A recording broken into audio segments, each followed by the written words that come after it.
Olá, seja bem-vindo a mais um resumo da semana. Eu sou Henrique Cisma, jornalista e diretor de conteúdo da Smartus. Roda a vinheta.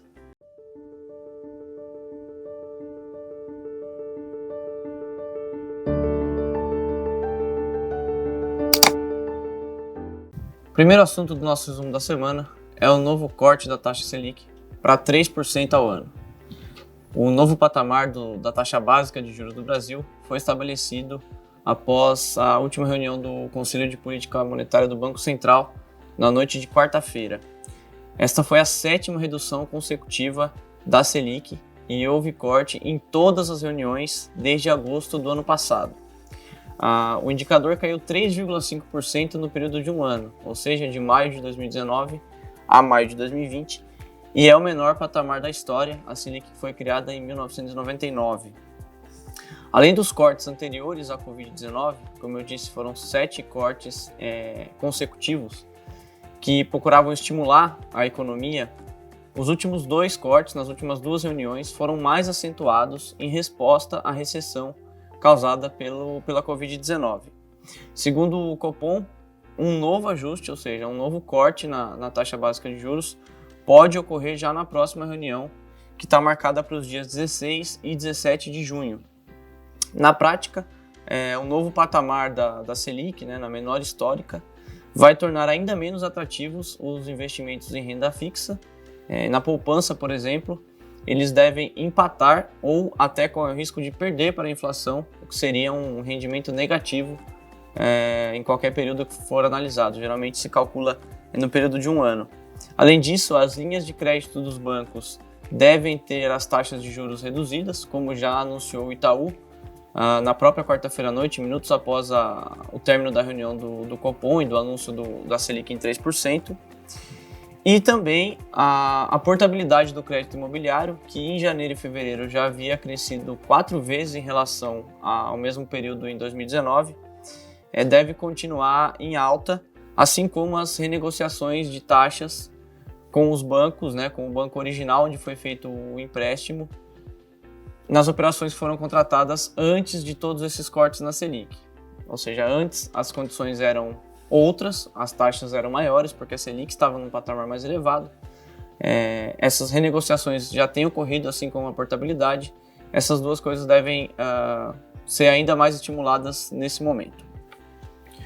Nosso segundo assunto, o resumo da semana, é a prorrogação do início da vigência da LGPD para o dia 3 de maio de 2021. Nós trouxemos, se eu não me engano, há 2 resumos da semana atrás, a possibilidade de prorrogação por parte de um projeto do Senado, um projeto bem amplo com uma série de medidas relacionadas à pandemia, Covid-19, e uma dessas medidas era a prorrogação da LGPD para começar a vigorar em janeiro de 2021 e não mais em agosto, como previsto inicialmente, com as sanções somente em agosto do ano que vem. O que ocorre é que o governo federal publicou a medida provisória 959 no Diário Oficial da União, que prevê, agora sim, definitivamente a prorrogação da LGPD, independentemente do projeto de lei do Senado, que ainda precisava ser votado pela Câmara. Como eu disse, a vigência agora é a partir do dia 3 de maio de 2021. Os argumentos para a prorrogação da LGPD, basicamente, é que as empresas não estão em condições, nesse momento, de se adequar ao dispositivo, ao que prevê a legislação, em meio a essa recessão causada pela Covid-19. E também, o que é curioso, a ANPD, que é a Autoridade Nacional de Proteção de Dados, o órgão que vai fiscalizar, que vai ver se a LGPD realmente está sendo cumprida, ela sequer foi constituída ainda, apesar de existir no papel. Então, mesmo que a LGPD começasse a vigorar em agosto desse ano, como previsto anteriormente, como seria feita a fiscalização?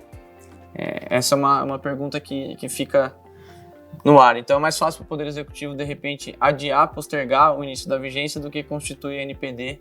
É um órgão que não tem sequer um presidente, não está sequer constituído. E os argumentos contrários à prorrogação da LGPD é que justamente agora, que a maioria das transações é realizada em meio digital, em meio online, o que aumenta a chance de fraudes e também do mau uso de dados por parte das empresas, a LGPD vai ser postergada. É um contrassenso. Também que o novo adiamento vai gerar uma imagem negativa do Brasil e das empresas brasileiras no cenário internacional. Nós trouxemos, inclusive, no nosso site há alguns dias que países vizinhos como Argentina e Uruguai já se adequam ao que pede a GDPR europeia. Isso só vai acontecer no Brasil quando a NPD for constituída e quando a LGPD de fato passar a vigorar aqui no Brasil. E finalmente que a lei é de 2018, a lei 13709, ou seja, houve tempo para adequação das empresas. Se elas ainda não estão prontas, é sinal de que pouco fizeram até esse momento. Mas o fato é que agora a LGPD passa para o dia 3 de maio de 2021. Terceiro assunto do resumo da semana, o PIB da construção civil em 2020. Enquanto as principais associações do setor da construção não se arriscam em projetar qual vai ser a retração, a FGV estimou que a construção civil vai encolher 7,2% esse ano. Já a empresa de consultoria LCA afirma que no pior cenário, essa retração pode ser de 10%, mas trabalha com a margem de probabilidade entre 7% e 8% a retração. Importante destacar que no início do ano, a maioria das projeções estimavam um crescimento de 3%. De acordo com a FGV, os segmentos mais afetados devem ser de autoconstrução e de autogestão, ou seja, o cara que compra para fazer a reforma da casa própria, para construir a casa própria, ou, no caso da autogestão, os pedreiros e pequenos empreiteiros, mas isso representa 48% do PIB da construção, de acordo com a FGV, porque é um mercado extremamente pulverizado e muito regionalizado. Então o impacto deve ser bem forte e uma retração aí de pelo menos 7% esse ano. E para fechar o resumo da semana, números positivos que devem, claro, mudar a partir do segundo trimestre, mas números bons do primeiro trimestre de 2020, os financiamentos imobiliários, recursos para compra ou construção de imóvel da caderneta de poupança aumentaram quase 30% em relação aos primeiros 3 meses em 2019. O cenário é de alta em todos os recortes, não somente no recorte trimestral, mas também na comparação mensal, março com fevereiro, março com março do ano passado, e também no recorte dos últimos 12 meses. Os números estão detalhados em matéria publicada no nosso portal de notícias, www.smartus.com.br/notícias, matéria publicada essa semana.